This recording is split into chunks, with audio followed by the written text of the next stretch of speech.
Hey guys, today I would like to show you a method I came up with that makes doing truth tables in basic sentential logic a lot easier.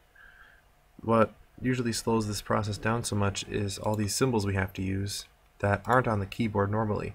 So I'm going to show you a way that you can put these symbols on your keyboard to access them quickly and get through your truth tables, which already take long enough, pretty quickly. So in order to do this, you're going to need two programs, not that one unless you want to make tutorial videos. The first one is called EUDC Edit, and it probably already exists on your computer. Just type it into there and there you go. So there it is. This is where you're going to create the characters that you want to use on your truth tables. Actually, you could do this with anything, you could have fun with this, but for now we're going to stick to boring logical symbols. So as you can see, I've already created 3 of them. These are the 3 that don't show up on the keyboard because the and sign and the not sign already do. So what you want to do is click a blank space and then OK, and then you'll be able to make a new one. For now I'm going to show you one I've already done. This is the basic pixely screen where you'll make your symbol. You can just draw on it like you would on Paint. Control Z to undo all your basic tools. I made this particular symbol by drawing a line across here, then a circle, and then just cut off this half of the circle and kind of filled in around it. It doesn't matter too much if it looks okay, because once you zoom way out, it looks just fine. So once you're done, you'll click File, and then Font Links. This will then, I want to save it. So, Link with all fonts is what you want to be checked. That means that no matter what font you're typing with on your truth tables, on Excel or Word or whatever, you will be able to use your character. So you click OK. I'm not going to because I already did when I made it. So then you can just do that with the other 3. You have to restart the thing though for each character you make to get back to the menu. A small flaw in the program.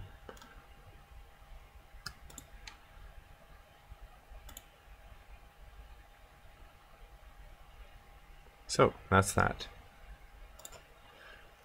So the next thing you got to do is open Microsoft Keyboard Layout Creator 1.4.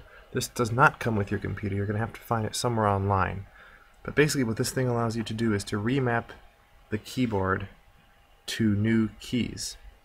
And you'll save this as a keyboard setting, and you can easily switch between it and your regular keyboard setting whenever you need to.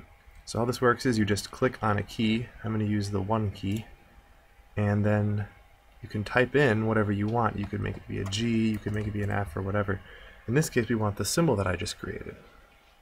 To find that symbol, you need to go to the character map. The character map is where every single character, letter, number, symbol is stored on your computer. You can find all the different subheadings for fonts on this drop-down menu. So you can go to any of these fonts to see the characters for it. What you want to do is go to All Fonts, Private Characters. These are private characters, are the ones you create yourself. So here's the 3 I've created.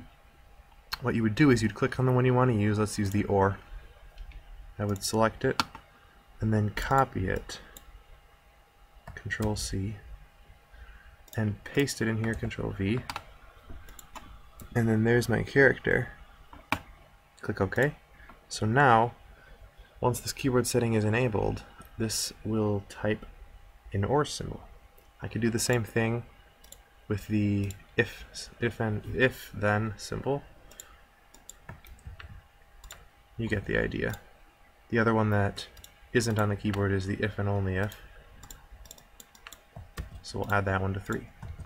This does mean that you won't be able to type the numbers 1 through 3, but you can always switch back to regular keyboard if you need to type numbers, and in sentential logic you probably don't unless you're doing subscript numbers. You can put them wherever you want. So if you want to not have to switch keyboards all the time, it might be helpful to put at least the letters in your other keyboard so you can access them without switching keyboards. So you would just click on this, type A, click on this, type S, and go all the way through and just put those in. If you want to do capitals too, you can program the capitals by clicking this box over here that says Shift. So now I'm going to type in a capital A and a capital S, a capital D, So now when I unclick Shift, it shows what happens when I don't have Shift held down. So once you have the keyboard the way you want it, you'll click File, Save. Actually, no, one more thing before you save it. Go to Project and Properties. You should name it something unique. So this is the name of the keyboard as it will show up on your computer. I'm going to call it Ludwig in honor of Ludwig Wittgenstein, the one who invented truth tables. Description will be test, because that's the first word I thought of. Okay, so now you save source file. We're going to call it Ludwig keyboard and save. So to actually compile the keyboard, you're going to click Project and then Build DLL and Setup Package. It's going to tell you that the verification has succeeded with warnings. You don't need to see the log, so click No. What it will tell you is where your keyboard installer package was built. You do want to open the directory, so yes. Now it takes you to the location where your keyboard files have been created.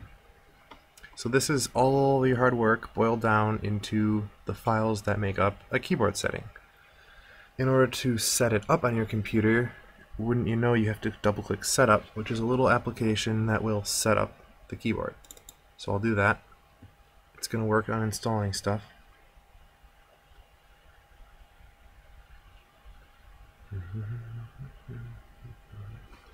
Sometimes it takes a little bit.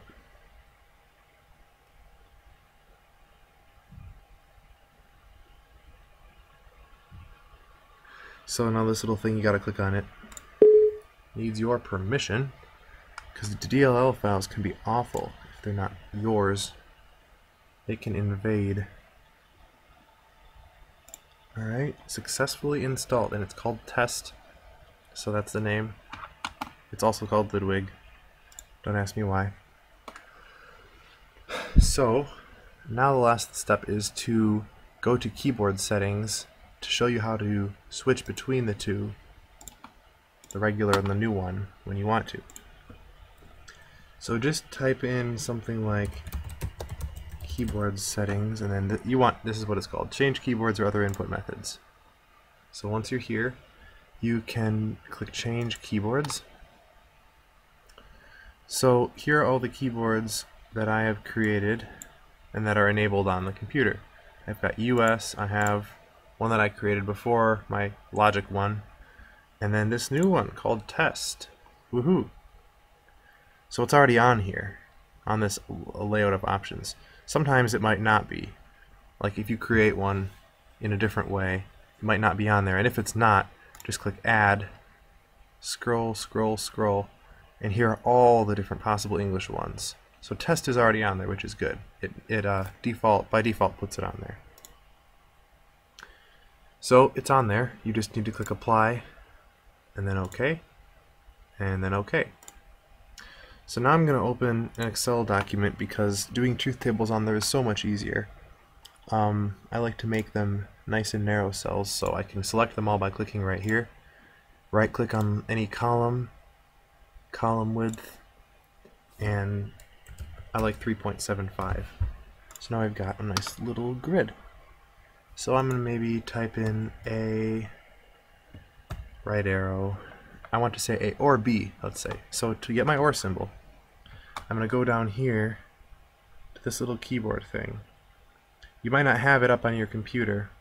I should have told you this before, back when we had the keyboard settings up. So we'll bring it up again.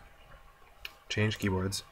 Right here is the language bar. And so click on this little tab, and the language bar may say hidden for you. If it does, you need to click docked in the taskbar, and then you'll be able to see the thing down there that I have.